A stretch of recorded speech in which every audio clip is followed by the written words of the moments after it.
Okay, so we are now recording. So again, Jennifer Lenahan Cleary, Director of Career Explorations and Arts and Sciences Initiative, and we're going to be talking today about how to find purposeful work in the post-COVID world, right? It's definitely not an easy time. So we're going to discuss that and how to work through it. To handle some of just the housekeeping pieces of this, as I go through some of my points here, if you have questions, feel free to use the chat. Write in some Q&A, and then I'll kind of circle back to those towards the end, and we'll save some time for that back and forth. I'm also, as we go through, I'm going to ask a couple of questions. So we can do this one of two ways. If you want to talk, you want to share with the group, you're feeling extroverted today, raise your hand. There should be a little hand icon if you move your mouse over, I believe, I'm not kind of, maybe I'm not actually seeing the hand icon on this. So you can use the chat, or you can just undo your microphone, and I think we have enough people here where we're not going to be talking over each other too much. So if you want to chat, open up your microphone to ask questions, that's great. Otherwise, you can write in and use the chat area. So, okay. So, overview. What are we going to talk about today? How is this going to go? So, I thought I would talk for about 20, 25 minutes, and then we'll open it up for questions. What I wanted to talk about was, certainly, this is an incredibly traumatic time, really, for all of us, and we're all experiencing that trauma on different levels. For some of us, it's very, very personal, right? This may have affected your personal life. You may be sick, someone you know may be sick. It's certainly forced all of our students home to places no one expected to be. It forced all of us online to be learning. So whatever your personal situation, we're all going through a very challenging and difficult situation. And as all of you know, right, all over the news, they're talking about a very slow recovery. This is not, from an economic perspective, this is not something that's going to go away overnight. This is something that your generation is going to have to deal with on top of all the other things your generation has to deal with. That can feel really overwhelming. And so I just kind of want to acknowledge up front, right, that this is a very challenging time. Then what I'm going to talk about, though, is some of the evidence that we have out there for a thing called post-traumatic growth. And this is something that some researchers identified several years ago. It happens alongside post-traumatic syndrome, right, anxiety syndrome. So they're not mutually exclusive. I'll get into that. But there's a real, I think, magic in understanding the process of post-traumatic growth and how we can foster that along and sort of get the most out of things in the long term and the most learning out of the challenges in our lives, because they do often define us at the end of the day.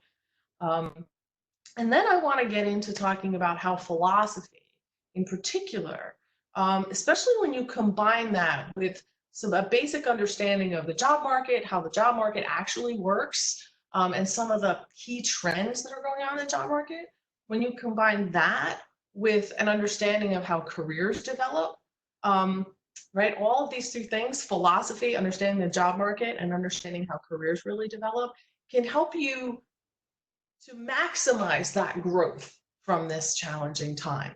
And to get that practical footing in the job market, and to have the skills and the self-awareness to be able to keep working over time towards a more purposeful career and life.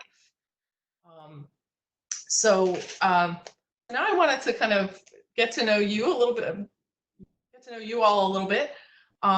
So maybe if you could just write in one word. How do you currently feel about your post-college life right now? Be honest. One word or phrase, whatever comes to mind. Just write that in the chat.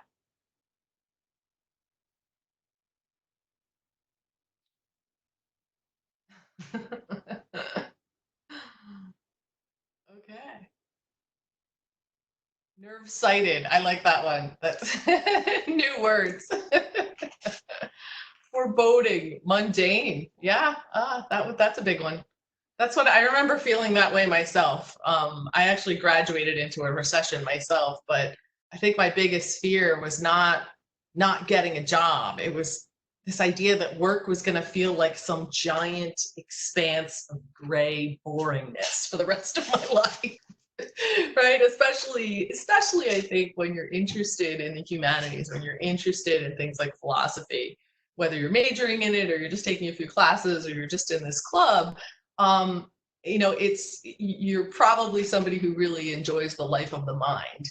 And, as may have experienced in part-time jobs or watching your parents slump into their chairs at the end of a long day at work, you don't always get to do that when you're out there.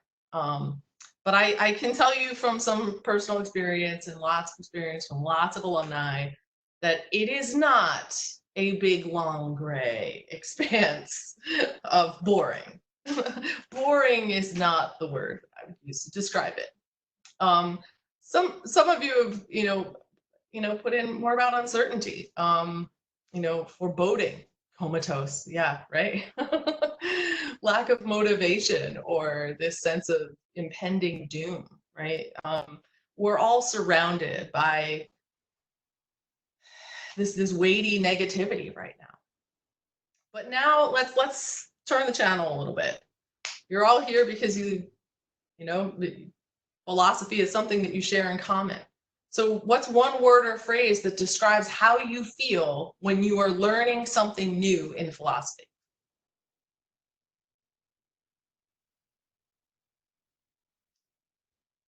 Just write in the chat with that.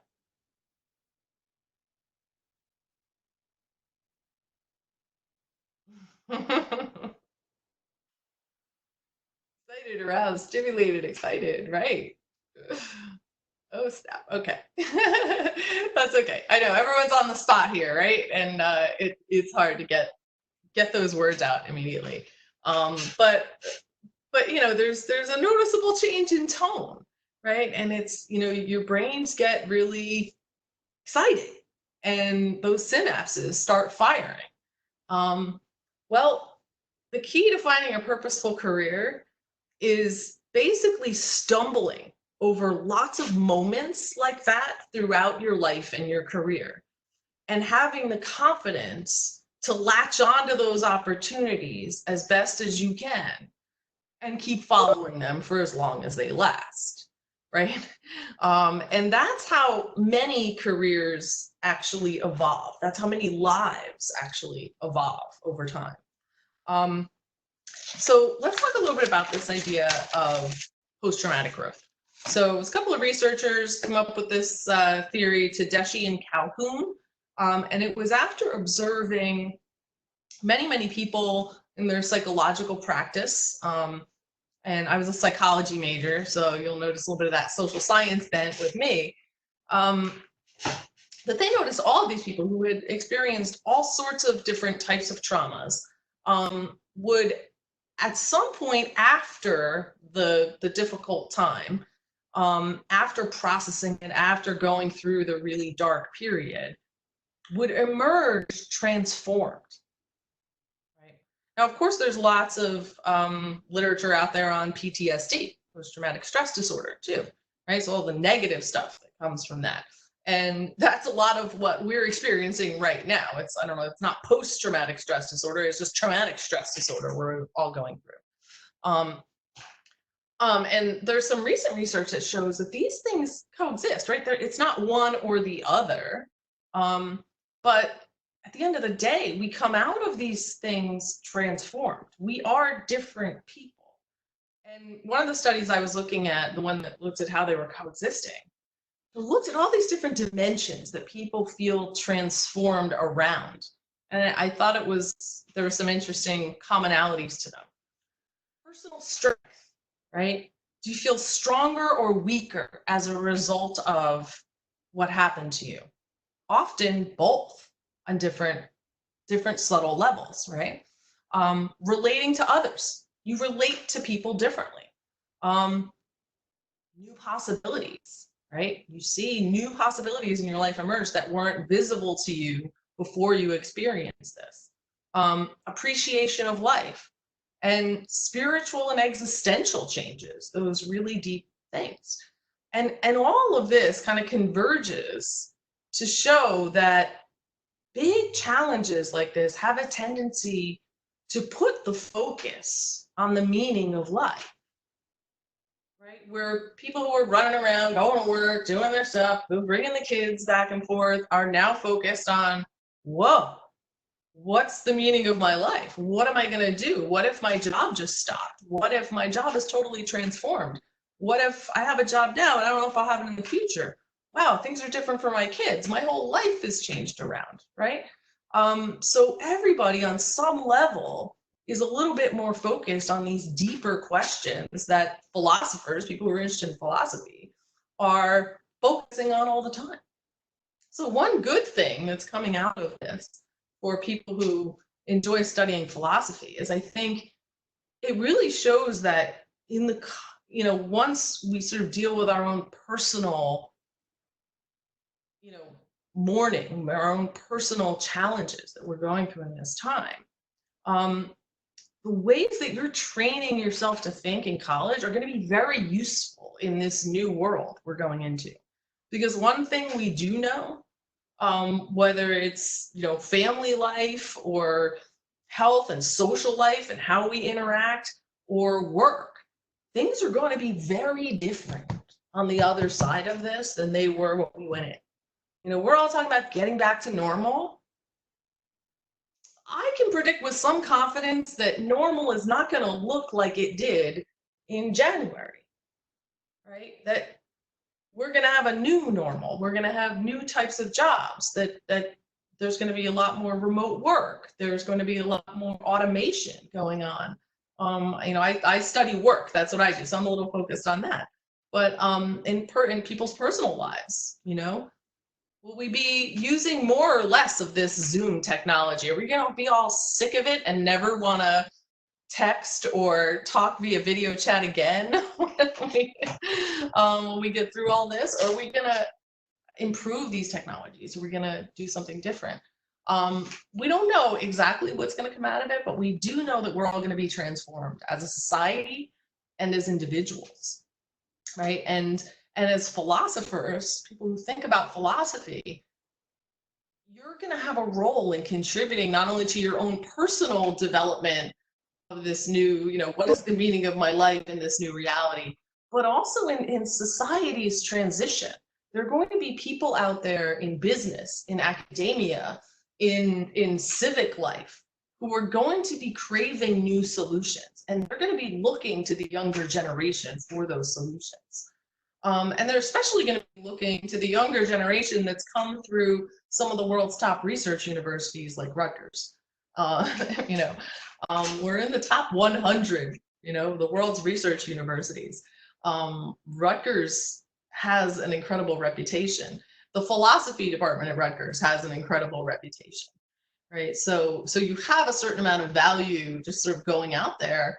But then when you really start to apply this philosophical thinking to these real world problems that are just emerging that nobody really understands, right? There's going to be so much opportunity there for you to do interesting work.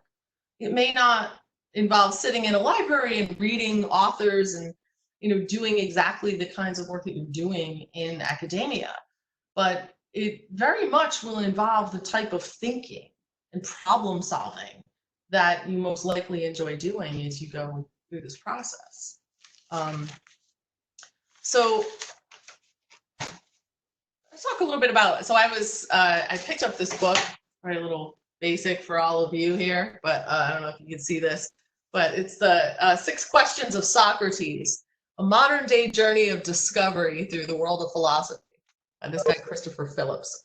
It was the honors program book, and I borrowed it for some summer reading a while back. And it takes Socrates' 6 major questions and poses them to people, normal people all around the world. And And so, it's a very applied position. And I just wanted to read this, and I thought it was interesting. So the author, basically, he goes around and gathers people in these places, and he's actually in Athens, in the place where Socrates talked to the Athenians. And one of the people in the audience says, "This is the place where Socrates asked, what is justice? What is virtue? What is moderation? What is courage? What is good? What is piety?" He didn't just want to gain a better understanding of the nature of virtue and its qualities by asking these questions. He wanted to apply his discoveries so that he and others could realize their nobler potentials, right? And, so that this idea that embedded in the roots of modern philosophy is this idea that it's very important to take these ideas in some form and go out into the world to test them against the world. And Socrates, when he was imprisoned, I suppose he was forced by Athenian law to kill himself, but it was also, kind of a defining moment for him. I think that, and correct me if I'm wrong, because I'm not a scholar of Socrates, but I think it was when he was on death row that he came up with that famous quote about an unexamined life is not worth living, right? So while, he really in that moment defined what was most important to him. And if he couldn't be free, and if he couldn't be out there, challenging the people in power, and actually bringing democracy to, elevating it to what it was meant to be, then, he wasn't willing to live by other people's control. And so, not that I'm in any way advocating that you take that way out. He certainly didn't have a choice. You have many, many more choices. But my point is that these challenges define you, right? And the tools that you have learned within philosophy, both the studying Socrates and Aristotle to the extent that you have, right? They directly examine these questions of what does it mean to live a good life? How do you live a good life? So you have more knowledge just around that whole issue, right? Of how to live a good life than most students who don't study this do at all, right? So you've got some techniques to sort of carry with you into the world that way to form a purposeful life and career.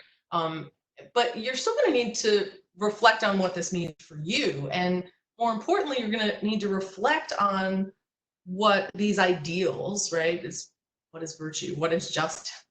How does that apply to your life out there in the world when you start working, right? When you start to look at companies where there's a job opportunity, are you going to consider any ethical questions? I mean, what are your values? What is most important to you?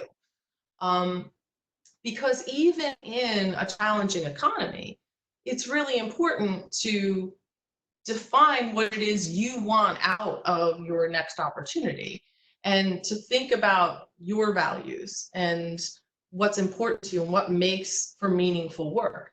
Now, you may have to make some compromises, right? Especially in a down economy, you're not necessarily going to have your ideal suite of jobs laid out for you. But you do often have some choice around employers. So let's say the only job you can get, worst possible scenario, you need to pay the bills. The only jobs that are available are, some retail grocery store jobs or something. Well, you can look at the grocery chains. You can look at the owners, the companies. What are their values? Some of them, may be exploiting workers in other countries. They may be spending their money in ways that, you don't agree with. These are important things to consider.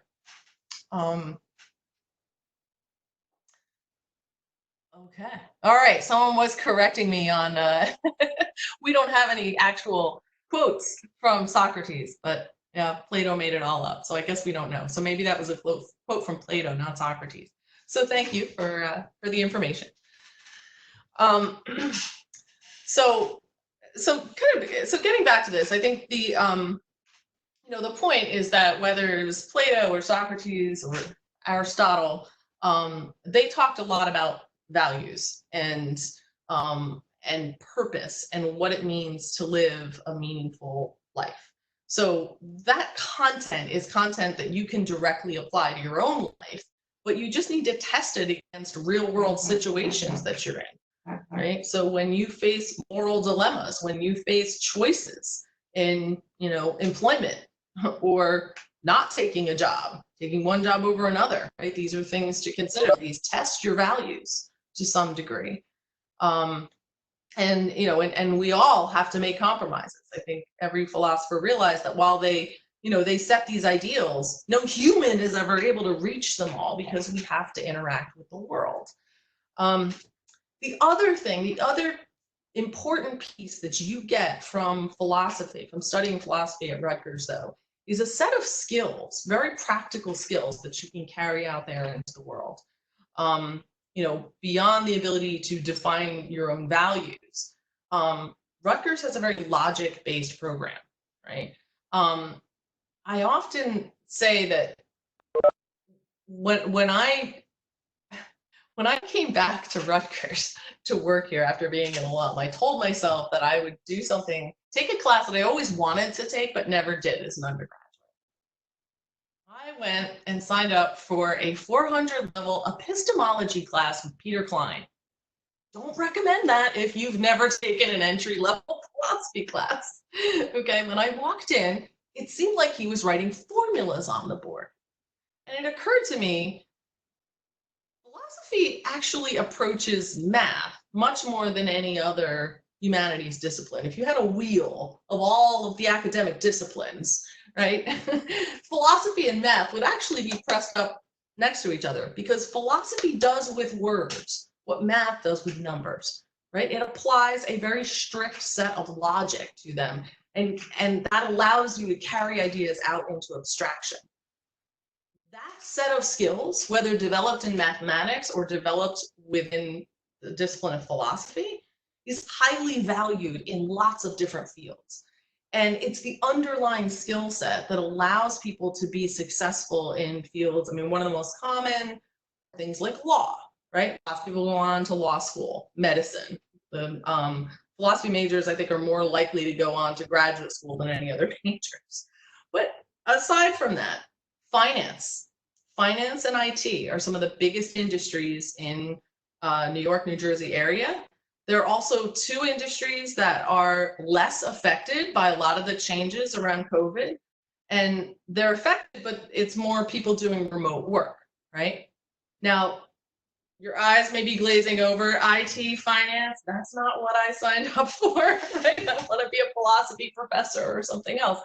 But it's also important to think about the long game, right?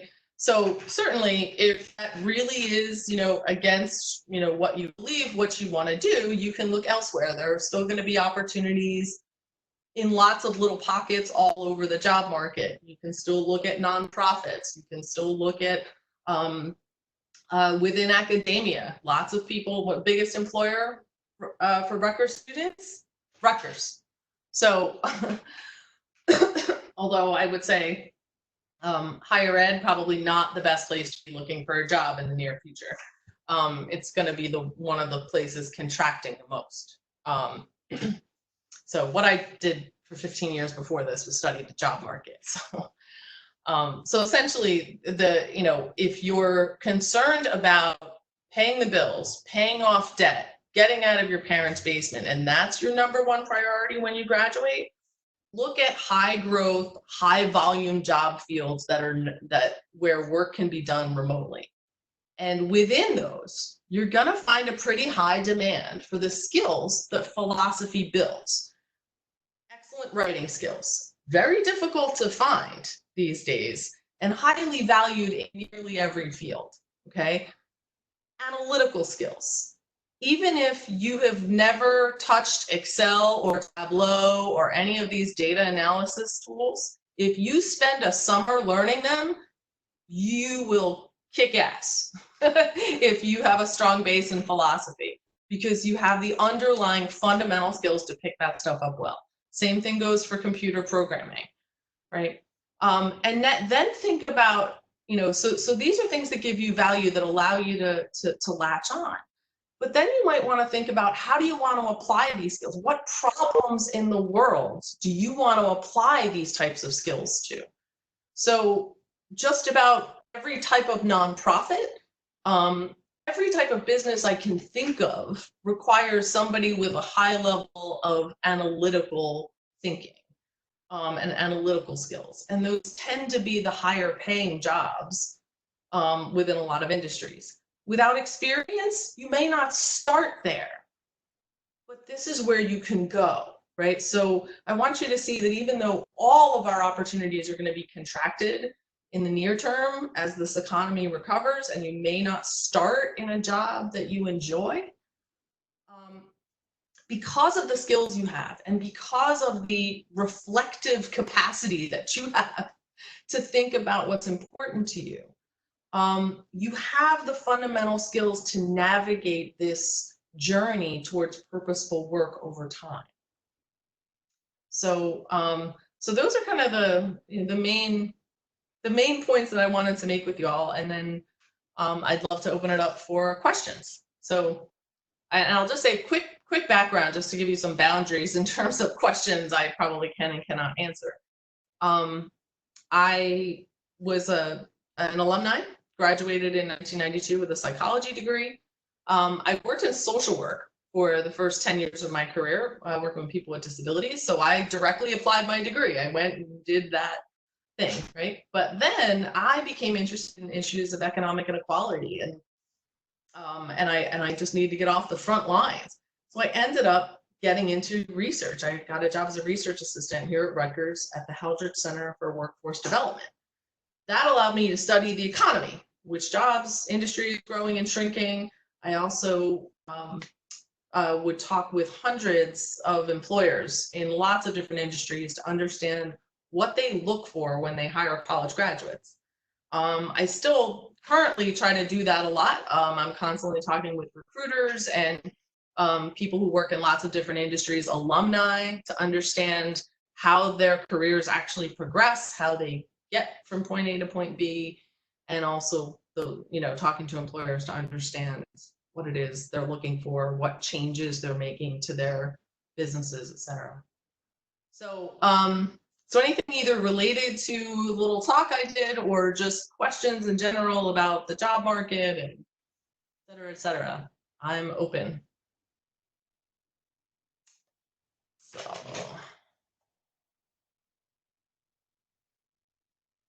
okay. So thank you, Jennifer, for the great talk. Yeah, I liked how you invoke a Socratic story or myth, as somebody suggested in the chat. Yeah. Because I really feel like that's the only way to sort of cope with this environment, to, as a philosopher, to kind of just like, look at these philosophical heroes, and, they're kind of cartoonish in some ways. It's really the our attitude you need to get through this environment. And I don't know, I think just this feeling that, come what may, you'll just find some way through it. It is helpful. Then you think of it in the abstract, like, okay, so your career gets off the ground maybe a couple years later. What does that mean in terms of when can I start saving for retirement, even, start, preparing maybe to raise a family or something like that. Like, everything has to get pushed back, possibly. So, it seems like there's some attitude adjustments we could take, especially as philosophers, but there's also just these objective things that shifted that are really life-changing. Well, can I address that? Because I think there's a little bit of faulty logic going on in that assumption. Right? So the assumption is that yeah, we'll get out there in a slow job market, we'll get started later, it'll take us longer. That's not untrue. On average, that is true. All the research says if you graduate in a recession, you make less over a lifetime. The outcomes are not as good on average, right? If you've ever taken statistics, right, you know what a bell curve looks like. Average is at the top of the bell curve.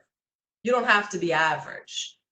So there are things, if you look at the way careers actually work, you start to realize that some of the reasons people get stuck in their careers, some of them are out of their control, right? Some of them are these external conditions, but some of them are the ways that we think about the possibilities.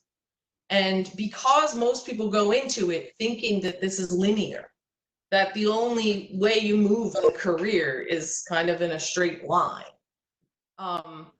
those tend to be the average, right? Those tend to be, when you think that way and then you run into challenges like a recession, that's where you get these people who are kind of, stuck in that bump there. So how do you beat the odds? First, you recognize that most careers they don't go in a straight line. And you just said, how do you beat the odds? right. But did you necessarily mean that, or did you just mean how do you avoid the average outcome? Yes. How do you avoid the average outcome? Yes. Now I'm talking about logical fallacies, but I can't really correct my own. So you got to keep the bar pretty low for me here. So in any case, so how do you avoid being in the average, right?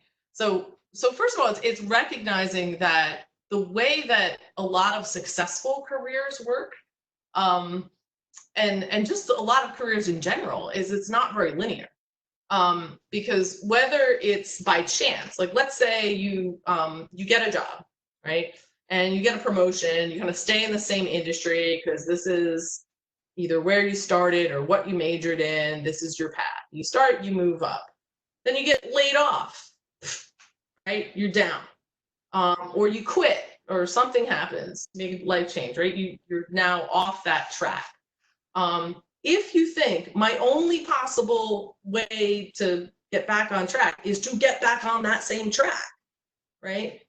Then it's much harder because now you've limited the possibilities for yourself. And the external conditions have also kept that limited if you're still in a recession, right? So now you're just trying harder to get back in and to kind of get on that upward trajectory. But if you recognize that you don't have to get back on the same track, you can get on a different track, maybe at a lower point, maybe at a higher point, often at a lower point. Now instead of going like this, down, and then trying to get back up here, now, I don't know, maybe you jump over here, and then you go up, and then you go down, and then you go up, right? And 5 years later, you're up here, whereas the person who was trying to get back on track is still banging their head against the wall, trying to get in to the same track they were in before. And so these are the stories that I've seen play out over and over. These are the things I've seen written up in articles too.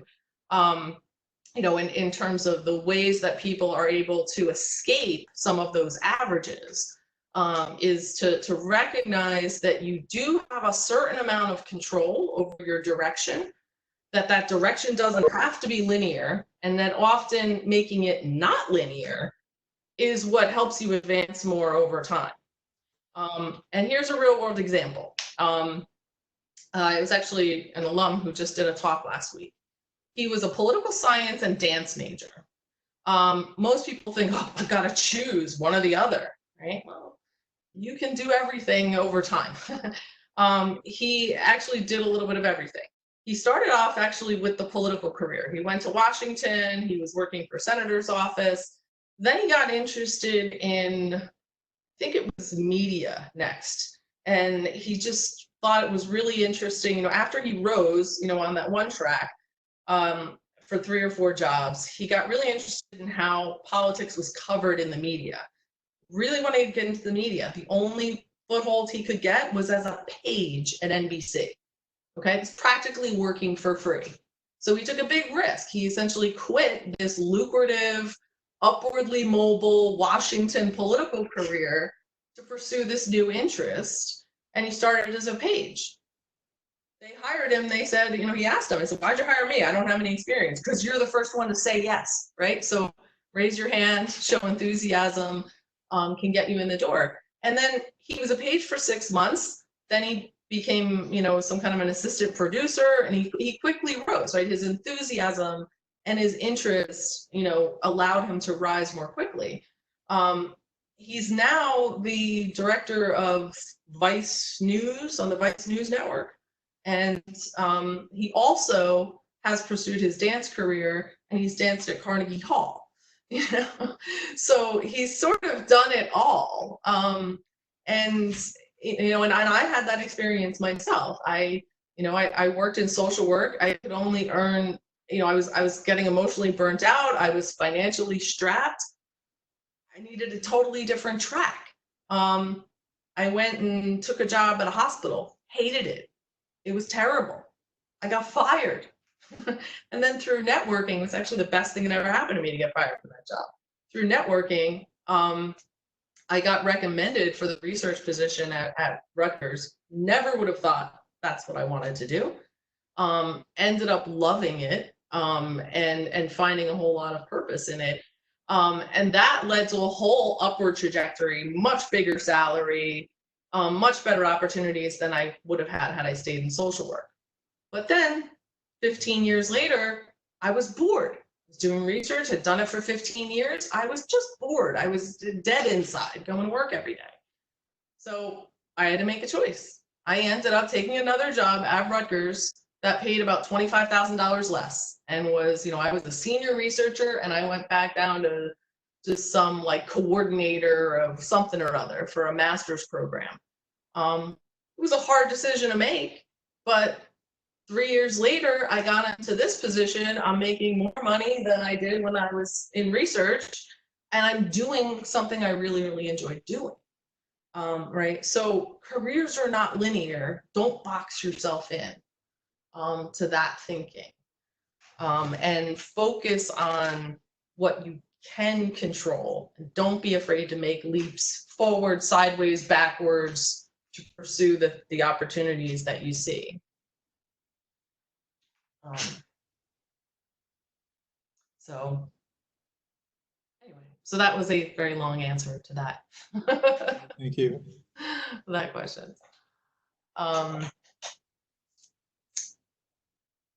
Anyone else have any questions, or any questions people want to write in, or? Hello. My name is Helen. Hi, Helen. I'm actually going to Bergen Community College now and will be transferring to Rutgers, so I'm not quite a Rutgers student yet. But Okay. I would love to be a philosophy professor. That's my dream. I would love to do that.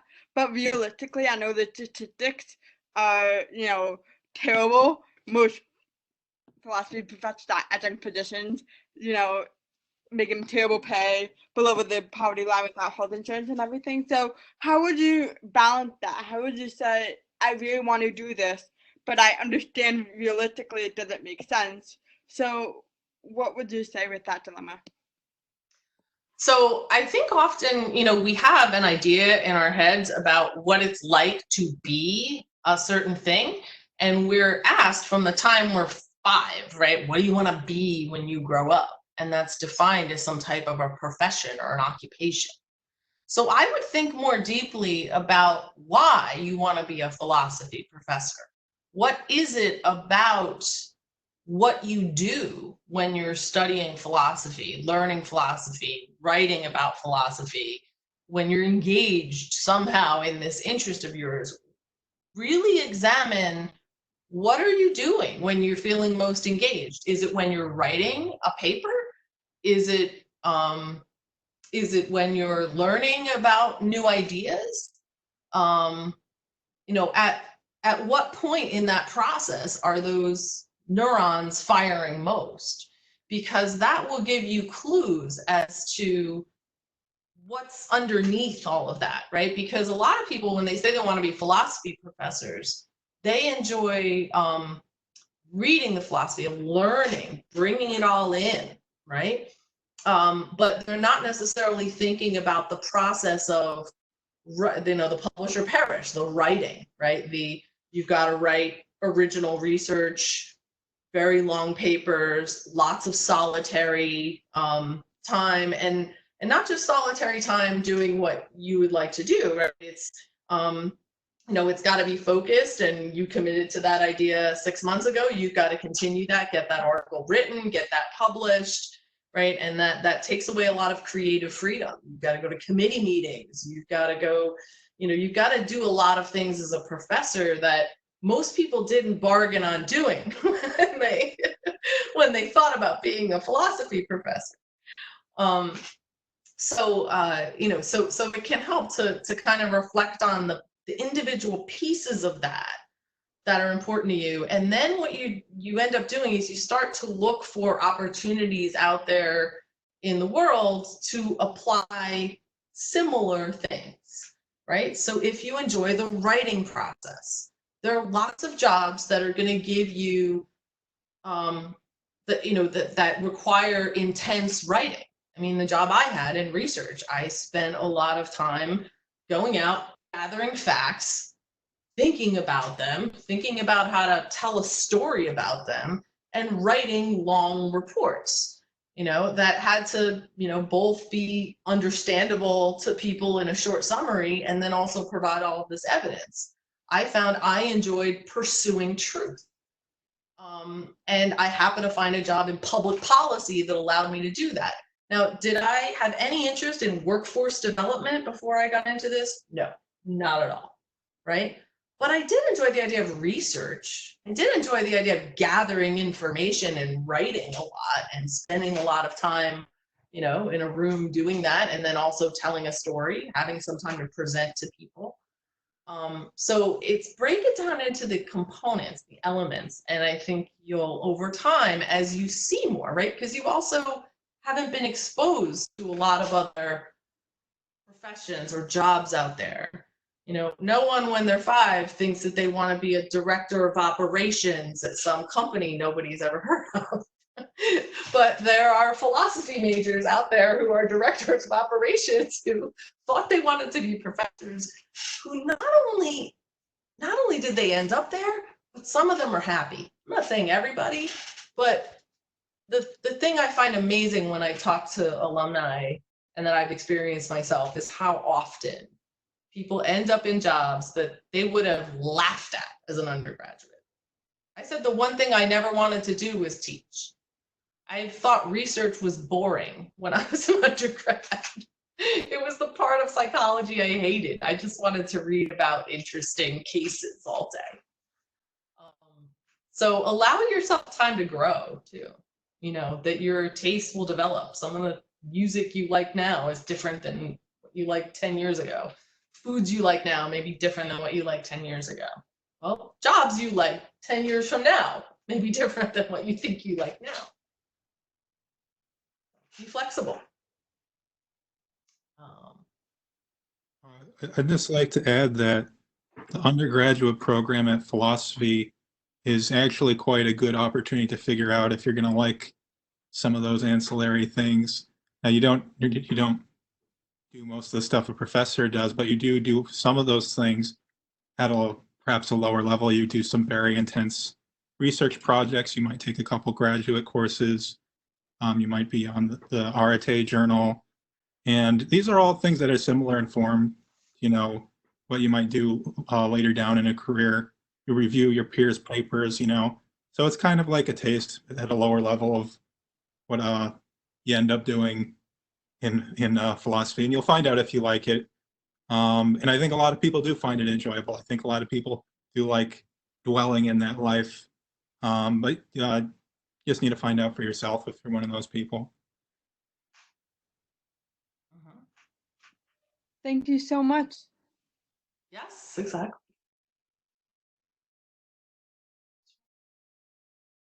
Any other questions?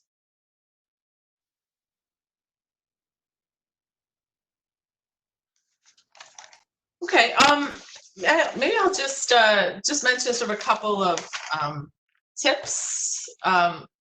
So the first is, as I've been mentioning, stay flexible. As you actually, when it gets down to senior year and, you're staring things down and you've got to get a job. Be flexible. The positions that you want may or may not be there. But this is where you're going to have to use that. If you study philosophy a lot, you've probably gotten good at thinking in analogies. And it really helps to be able to do that when you start looking at job opportunities. Because when you start to read job descriptions, you have to go through this translation process because employers speak in a different language than academics do. But what people do in their jobs is not, it's different and it's not different, right? So many professional jobs require you to write well, write in a logical way, make your points using evidence, write concisely, write correctly. But it's a different style than it would be for an academic paper.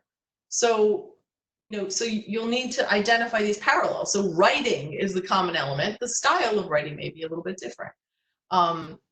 But look for those threads in terms of the skills, not just the, whether or not you're going to be able to use your philosophy knowledge in a job, because those are obviously few and far between, especially right out of a bachelor's degree. Okay, so we have a couple of questions coming in here. SAS Career Services hold virtual advising appointments over the summer. I do not know because I do not work for Career Services. So I work for the School of Arts and Sciences and the Office of Undergraduate Education. So I'm a bit more embedded on the academic side. Career Services is their own office, and I believe that they are doing a virtual advice. I know they're doing virtual advising appointments, and I'm pretty sure they're operating over the summer. So it's careers.rutgers.edu is their website, and they have a whole page up there about what they're doing during COVID. So we have, okay. Wanted to ask what advice you have for undergrads that are still undecided. You mentioned finance and IT. Are they natural extensions of philosophy that one might be interested in IT? Okay. How do you help if you're undecided? Well, there's no one right answer to that. So in the class and at Career Services, we use a thing called the career journey model. And it's really 4 basic steps. Discover yourself, explore majors and careers, build skills, and pursue opportunities.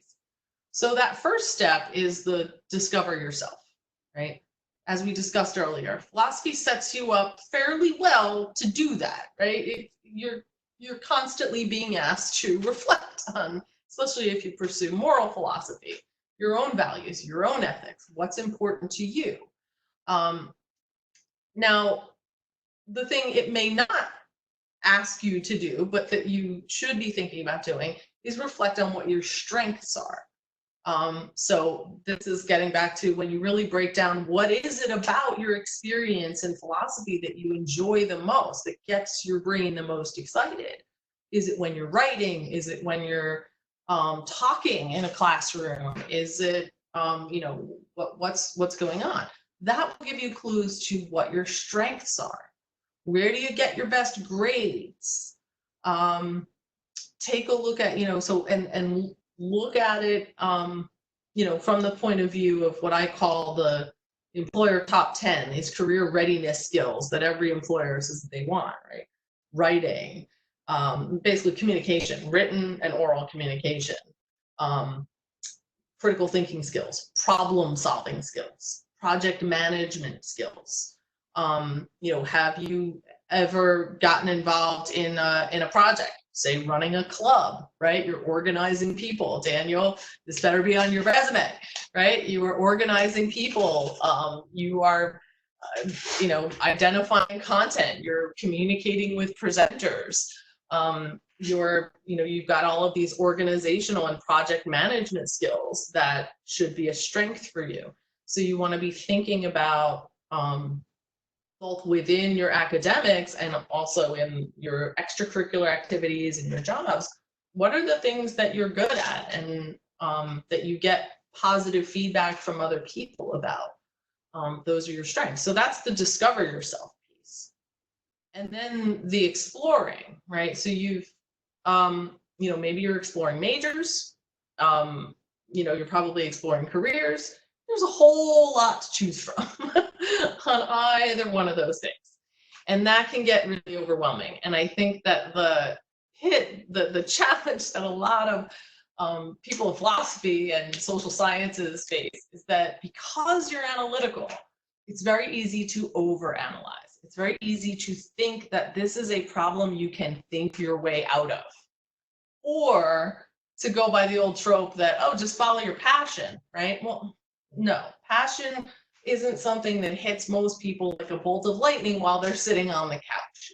There are, I think, fewer than 20% of the people out there can identify a passion that they have, right? And to the extent that people develop those, they usually develop after you take action. Like I discovered how much I love research after I started as a research assistant, right? And so anyway, so you can't analyze your way through this kind of a choice. So what you need to do is recognize which types of questions your analytical brain can answer, and recognize that there are some questions that are just unanswerable. And Ruth Chang, who is actually a philosophy professor here at Rutgers, has a TED Talk I highly recommend. I think if you just Google Ruth Chang TED Talk. I don't think she's at Rutgers anymore. But oh, she's not. Okay. Well, she had it's how to make hard choices. And her argument was basically that once you determine that two choices are on par with one another, meaning that you've thought about it as much as you possibly can, and they may be very different choices, but you've sort of analyzed all that there is to be analyzed, and you still can't make the choice, which is what makes it a hard choice. And it's usually, I think her example was, want to be a lawyer or do you want to be an artist? These are two very different lifestyles, two very different choices. One involves taking risk and following your passion and possibly financial ruin, right? The other one involves a secure path and and but possibly not fulfilling your heart, right? There is no way to make that choice except to make it, right? You simply have to decide. This is what makes it a hard choice. There's no magic in how to make that choice. Now, how do you deal with the immensity of choices that you have, whether it's majors or jobs that are out there? How do you get from, I have no idea, to I have some idea? Well, you start with the discover yourself stuff, right? So what do you like? What are you good at? What's important to you? Then you brainstorm a little bit, right? What are the things that come to mind? What general areas of work that you've heard of seem kind of interesting to you? Right? And so then you kind of get into a ballpark area. And then you begin to explore in a more systematic way. But recognizing that not every answer can be gotten, off the internet, right? So you might be able to say, oh, well, I'm kind of interested, I've always kind of liked computers, or some other area of work. I know I've always wanted to work at a university. I've always found Disney to be an interesting company. Whatever it is that you're sort of brainstorming in terms of, let me see if this might fit me. Try to jot down a few questions that you have about it. Maybe, and these are going to relate back to your values. What's most important to you right now? Is it a salary? Do you need to make a certain amount of money in order to pay debt that you've taken out, for example?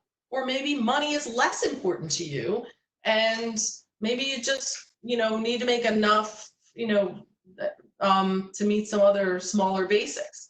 But having a job that is in a certain place is important to you. Maybe you want to move, or you want to stay here.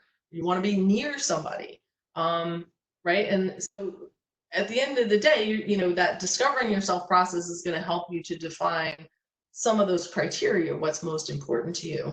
And then that helps you to narrow things down. So once you start brainstorming some hypotheses about where you think you might fit, then those criteria help you to narrow it down a little bit further. And you can find out some basic information like salaries, et cetera, online, but at the end of the day, to find out what does it really feel like to work in this job, your best bet is to go out and talk to people. So connecting with alumni, connecting with, you know, people, you know, who you already know, who maybe work in and around these areas that you're interested in. And I'll just wrap it up because you did also ask, you know, how do these fields that I mentioned really connect to philosophy? So there are very few fields that directly connect to the knowledge that philosophy gives you. Okay, so I kind of separate each major into, you know, there's the knowledge and then there's the skills. The skills are what you can do. The knowledge are the facts, the information that you've absorbed, okay? What can you do with the knowledge from philosophy? You can become a philosophy professor. There are a couple of other things. There are some ethics positions, medical ethics, ethics in IT. There's a guy, Tristan Harris, a good TED Talk. He was an ethicist for Google. There are, you know, so ethics is, you know, the occupation of ethicist is one that directly uses some of that knowledge. In law to some degree, right? Because, you know, philosophy is so connected to the law, and so certainly going into law school, there are some direct connections with the knowledge there that can be useful. But in the practice of the law, not so much, you know, other than referring back to basic principles. But if you switch that lens to the skills, what can you do when you study philosophy? Well, it teaches you to write very well, teaches you to be very, very logical, teaches you to parse and think about information in compartmentalized and abstract ways. Well, what are other fields where they need people to do that? IT is one of them, okay? IT, think about the way a computer thinks, it's zeros and ones. And every computer programming language is essentially a logic string. It's all logic rules. So it's much easier for someone who has studied philosophy to learn just about any computer language than somebody who hasn't, you know, so maybe somebody who studied art is going to think a little bit differently. Finance, also very, very logical. They think about numbers all day. They also think about a lot of regulations, right? And if you think about a lot of regulations, they kind of work like complex if-then statements, right? If this, and this are true, then this applies. Philosophers are taught to think that way, right? So it's what problems out there in the world are you applying that type of thinking to? IT and finance happen to be ones where those skills are in demand, and they're big industries in New Jersey and New York. They're also industries that are not getting hit as hard with job losses. So if your priority is, I need a fairly high paying professional job not too long after I graduate with a bachelor's degree, that's not a bad area to look into, especially if you have some potential interest in business or technology, right? And if you think about, you know, we tend to think, ew, IT, business, you know, finance, boring, blah. Think about all the ways that IT is applied, all the products. I mean, you know, IT is being used to help us connect. I mean, without IT, nobody would have jobs. We wouldn't be having this conversation. So if you think beyond the, you know, the people who program, you know, whatever it is in the software, think about all the project managers, all the people who are organizing those programmers and connecting them to the people who need work done. There are roles for those people who are more people, but who can understand how the software engineers talk in their very precise and logic-based language. That middle person, not a bad role for a philosophy major or someone who thinks like a philosopher. So this is what I mean by saying that, you know, you have to sort of think in analogies often to see how what you're learning here connects with what's going on out there. And a good way to do that is when you start to explore and narrow down these ballparks, right? You start talking with alumni or professionals who work out there. They start to help you make these connections, right? They can, you know, like I know an alum, Eli. He worked. I think he went to Teach for America. He thought he wanted to be a teacher. And then he met somebody there who recruited him to a finance firm, and he does regulatory work. He didn't expect to like it. He loves it. He's got great coworkers. It engages his brain. You know, I forget exactly, you know, what his division does, but it's not, you know, he doesn't feel like he's working for a bad corporation. He works for a small firm. You know, so there are these pockets of opportunity out there. So, let's see. Okay, it's a little after. Okay, it's a little after 7. So I don't know how long these meetings generally go on for. I'm happy to stay for a little while longer if other people have questions. But I guess I have another question if nobody else has one yet.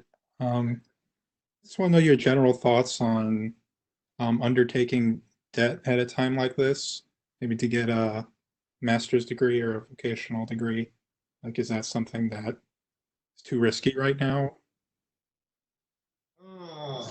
Whew, that's a tough one. I would say that's a very personal decision. I think it depends on your, you know, your current level of debt. And also I think probably depends a lot on how quickly, you know, you need a return on some of that investment, and what your thoughts are in terms of the type of master's degree, right? So there's, you know, I mean, if you were just going on to get a master's in philosophy, for example, you know, that has less of a chance to pay you back, you know, or not become more of a cost burden, you know. I mean, you're going to be in a similar position with a master's in philosophy as you would with a bachelor's of philosophy. So with that particular one, I would say no. But if you go for a master's in data science, that could be a probable yes. So do you have anything in particular in mind? Was there a more particular field? I was thinking of education. Those can cost some money though. So Right. So education, you know, that's an industry. It's a field that's not going away. And generally, a master's in education is prepping you more for the K through 12 thing than for the university stuff. I would say right now, universities are in trouble. I'll be honest. Like higher education, there's going to be a lot of changes going on. K through 12, I mean, that's not going anywhere. We're gonna, you know, we're legally mandated to educate children. So, so I would say that's a safer bet. You know, in terms of, even though it, you know, I would just say be careful depending on what your financial situation is. Like if you need to get paid back on day 1 from graduating that program, right? That might be a little bit of a challenge, but it's not a bad strategy because that is an in-demand profession that's not likely to go away as a result of COVID or anything else. And it's not a terrible strategy to get some additional education, especially in a recession, because job requirements tend to go up. So one thing we saw in the last recession, for example, was the height of the recession when everybody was looking for a job. The most menial jobs required a college degree, right? And recruiters were going crazy because employers were looking for the purple squirrel, they called it, right? So they put so many requirements in every job description, you know, like we need someone with 10 years of experience on this 5-year-old technology. It was ridiculous. And then when the economy changes, I was just at something a few months ago, they're all talking about how they lower their job requirements because now they need people, and they're having a hard time attracting people. So with a recession, that's going to go up again. So it is traditional to sort of go back to school, invest in your education. A master's degree is generally a better financial, it's a little less risky than a PhD to invest in. But if you want to be practical, I would say try to stick to a practically oriented master's, like education, data science, business, etc., and definitely track the trends in whatever industry that you're thinking about going into, because things are changing rapidly right now.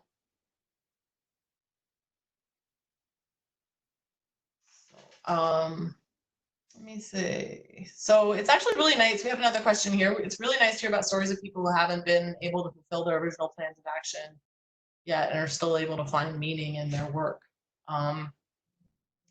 Yes, it's probably the most common story I hear. So I have been putting on alumni events for 3.5 years here, and I've been talking with people about their careers for about 20 years now. And the most common narrative out there is, I had planned to do X, or I had no idea what I wanted to do. And then this happened, and then this happened, and then this happened. And I found my place, right? It's a journey. Some people find, the most meaningful job of their career early on, and they're able to stick with that. For other people, they don't get there until they're 60, right? But the secret to getting there is to never stop looking, right? So I'm not at all ever telling you to settle per se. What I am saying is sometimes you need to think about survival before happiness in the short term. But then you always want to be looking out for, what can I do next that's gonna feel meaningful, right? And realize that it's tweaking, right? That getting to a purposeful career, whether it's in a good economy, a bad economy, whatever, it's 9 times out of 10, it's about tweaking it as you go, right? And you're going to be tweaking your life, you're going to be tweaking your career, and it's a constant balance. So here's a question. Do you know what the job market is like for librarians? One of the careers I'm interested in is becoming a librarian. Ooh, okay. I have a lot of friends that I know who are librarians, archivists, who wanted to go in that direction. It's a common thing, I think, once people hit the reality of the academic job market. It's like, what else is going to allow me to read books all day and pursue knowledge, right? Being a librarian, right? Archives. Unfortunately, the news is not great. I'm disappointed to hear about funding cuts at Rutgers' own libraries. They've been going on for over a decade. Every time you turn around, they keep cutting funding. Town libraries are going away. Everything's going digital. And for quite a while now, there's been this whole tension between, well, if you can put all the books online, why do we need a library? Why do we need people doing the Dewey Decimal System and shelving books and having that physical library? And in some cases, they've gotten rid of them. So I wouldn't say that it's disappearing, but I would say that the opportunities are a bit more limited and everything is much more digital. So it's not sitting in libraries shelving physical books anymore. Maybe that's not what you guys expected. This is my generation. We were physical books, but it's going to be digital, right? So I have a friend. She actually works as an archivist at Alexander. She works in the vault with the skulls and the they've got like original copies of the New Jersey Constitution in there. She catalogs old books, right? but it's all software. So what she does is she's got to learn new software every 6 months as they come up with a new program, or she switches gigs. She works for a few other schools, and so you're tagging books with hashtags and fields, and you're putting things in databases. This is the direction of most things. I have my ex-husband actually wanted to become a history professor. He ended up getting an MLS, wanted to be an archivist. After many part-time jobs and internships and financial struggle, he is now a full-time archivist, and it's all about digitization. It's digitizing everything. He loves it, right? So, and for him, like, he had a lucrative career in IT. He took the practical route to pay the bills, to do the survival thing. 15 years later, he was miserable and felt like he had betrayed his soul, and he had a hard road back to that meaningful career. He ended up getting a master's in history, realizing that he wasn't going to get to history professor, spending those years struggling financially after having made all that money in IT, right? So recognize that pursuing a career in library science and archivist, it is a career of passion. Just be mindful of the reality of the field, that it's going digital, that it requires a lot of digital skill and comfortableness working with a screen all day. And recognize that it takes dedication to doing those part-time internships and finding other ways to kind of make a living around that while you look for your foot in the door long term. So, okay. Someone so she's asking about interesting books that I found over the years. Well, this is one of them. The Socrates things, but I just say I do miss going to the library. As an undergrad, I used to go all the time, and I think one of the things I miss most is, you can see how tangential my thinking is. When I would go to the library to work on a report, I would browse the stacks and just pull out random books. And just to think of all of the interesting things I found in those explorations of the library, it is something I miss a bit. The internet and all of its algorithms directs our thinking in ways that are maddeningly not obvious all the time. Any other questions?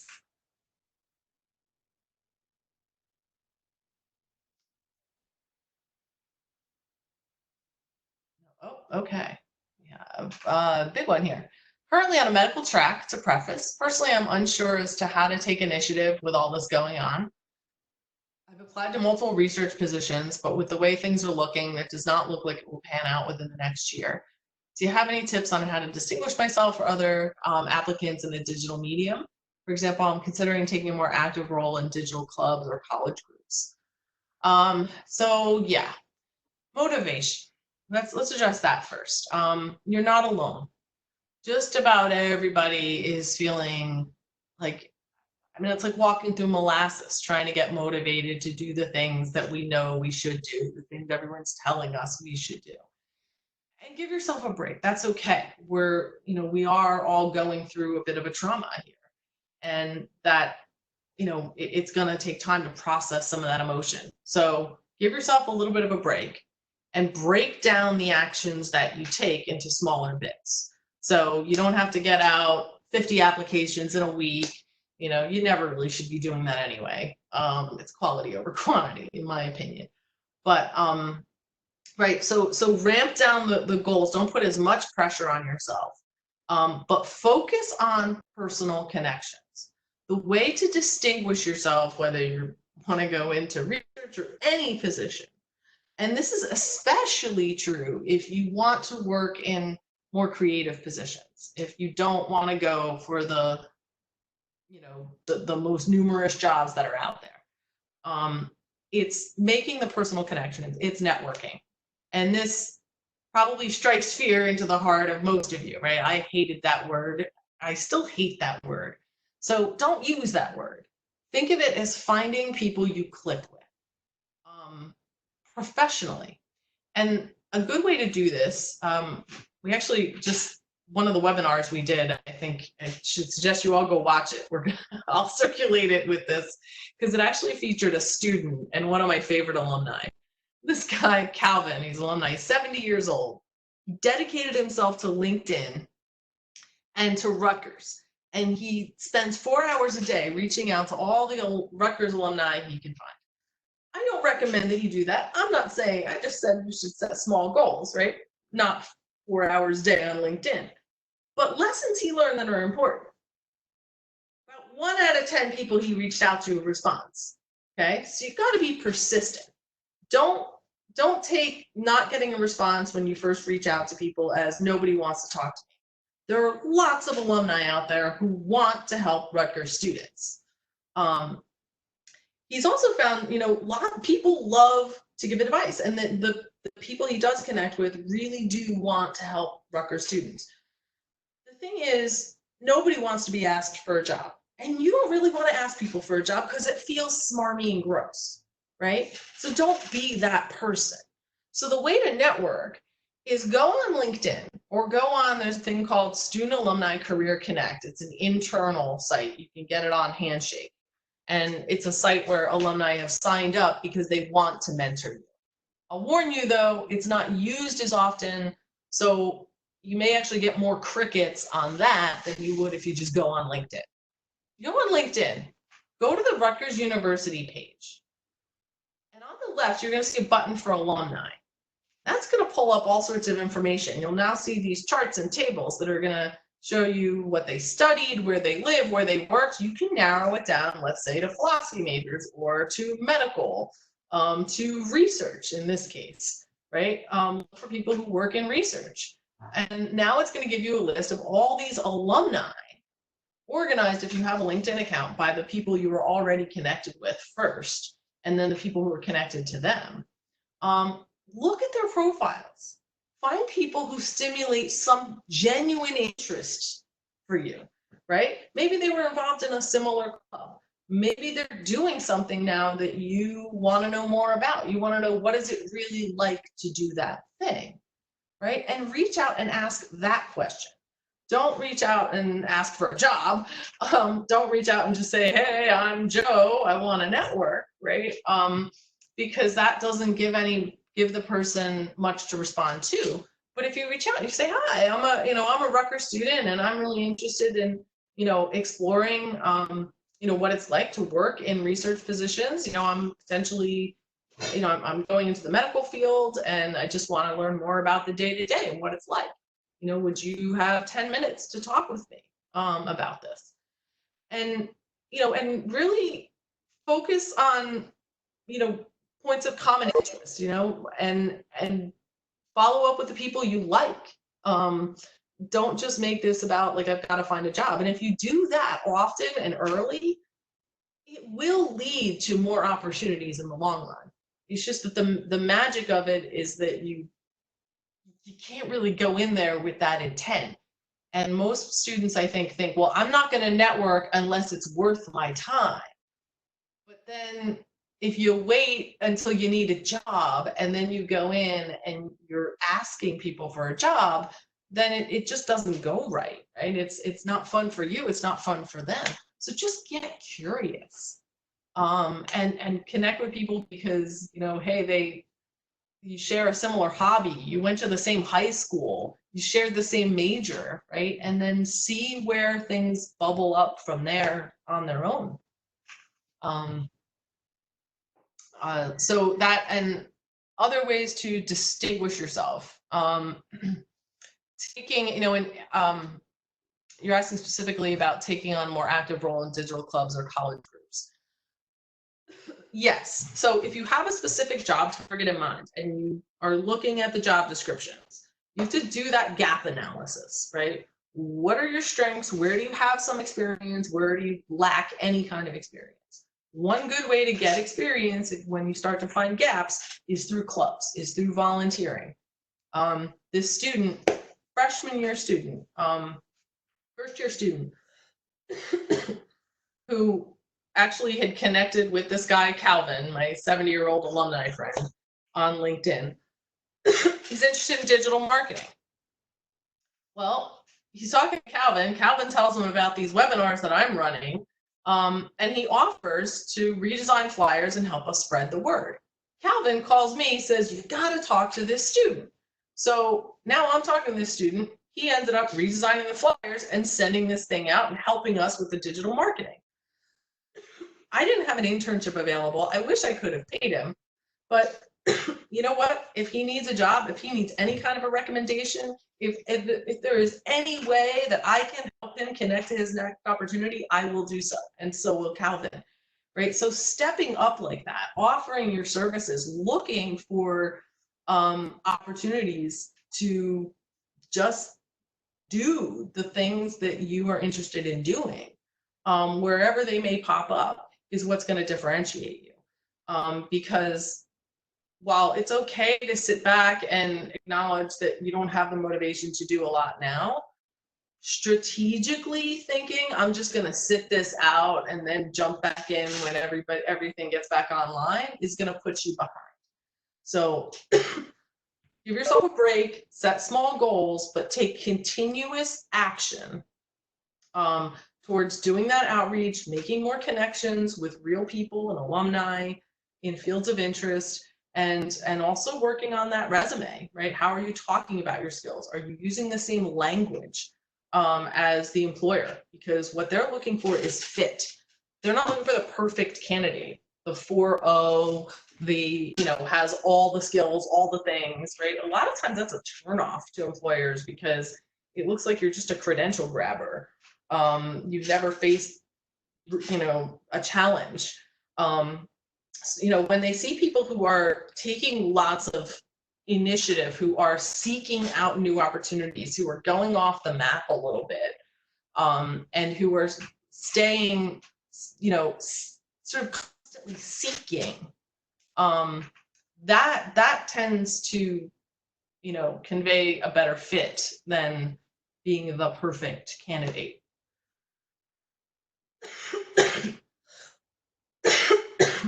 Okay, so I think we're nearing 7:30, and I think we have, all right, there's one more question. So how about I address this last question and then we wrap it up, because my allergies are getting to me as well.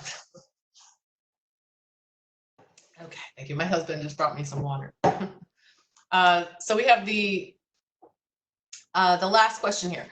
What can and is Rutgers doing to dispel the misperception that employers do not value humanities majors and to encourage people to major in the humanities? Me, they hired me. So, I know, and I'm just a little whisper in the wind here. But no, seriously, we've been working with career services a lot because they're really trying to get that message out there as well. And so in addition to my course, which I think we've served about 1,500 students so far, we've about 13 different sections every semester. So we're helping to get the word out to students and to parents that way. But then we're also working with career services, and career services is working with employers to sort of tell more employers about the value of the arts and sciences. And we actually see there are a lot more employers who are trying to find you guys, right? In fact, I just had Citibank just invited all of these humanities majors to their business solve-a-thon. And in fact, the first place team was, happy to report, a very diverse team of lots of different majors, including an SAS neuroscience major and some business majors. But 99.9% of the people who showed up to that event were business majors. So it's the students often who need to change their mindset more than the businesses. So we use the class. Career services is, in their counseling, really trying to help emphasize that, help you all to see this, and we're trying to help them to do that. But it's a long road. And then my next step is hopefully to work with faculty and help faculty to better communicate this to you guys. because, and some of them are. If you go on philosophy's website, history's website, they've got lots of great information about the jobs and what can you do with your degree. It's just like trying to fight the tide, though, because the media and parents and just in some ways common sense, right? When you have lots of majors that sound like a job, and then you have majors like philosophy and art history that don't sound like a job, people assume you can't get a job with that. But you do. And if you look at lots of people in power, lots of people with lots of money, even, I think one of the most popular degrees among billionaires was philosophy, actually. Not that that's what most people set out to become, but it really is a myth, and it's just hard to dispel because it's just so prevalent. Do what we can. Okay, and then the last, we have just a statement here, very informative, thank you. That's funny because I also recently signed up for a translator position. Try to make the most of it. Yes, translator position. So quick tips in terms of trends that I have observed that are worth paying attention to. Skills that are likely to be in demand if you have to focus somewhere on what to improve. Foreign language skills, likely to be in demand. We are in a global world. People underestimate how much business is done globally. And it's, even if it's not required for a job, it can often be an added bonus that makes you more attractive. It also just, even if you don't use it in the job, learning a language helps you to be more culturally aware. And that is something you're going to have to work with a diverse team of people no matter what you do. And so that can help you with that piece. Programming skills, IT skills, data management skills. There is one piece of software to go out and learn well and try to get to like an expert level before you throw yourself out there on the job market. It's Excel. Okay. Still, to this day, one of the most requested pieces of software in every job description is Excel. And you've got to be able to make some charts with it, do pivot tables, right? Manage data. And there are lots of free resources to learn Excel. LinkedIn Learning is free to Rutgers students. Tableau is another one. Tableau allows you to tell pretty stories with data. Data is like fuel that runs the world. Whether it's nonprofit, you run a nonprofit, you're going to need data. You're going to need charts and tables to show your donors to convince them to give you money. Okay, if you're working in any business, they have lots of data that needs to be analyzed. Right? So those data analysis skills and programming skills, because these technical skills are things that a lot of humanities folks don't tend to develop as much. But when you have a combination of humanities skills and some technical digital skills or mathematical skills, it makes you a powerhouse out there. It gives you this set of tools that makes you much more flexible, much more adaptable, because what's going to come out on the other end of this crisis, when you look at the job market a year from now, 2 years from now, you're going to have a lot more remote work, and that's going to require two things. One, people who are comfortable using all the software and technology, so get comfortable with it. But two, is also going to be a bigger demand for people who understand people, right? So those human skills, the ability to write clearly, the ability to communicate effectively with other people is actually going to increase in demand as well.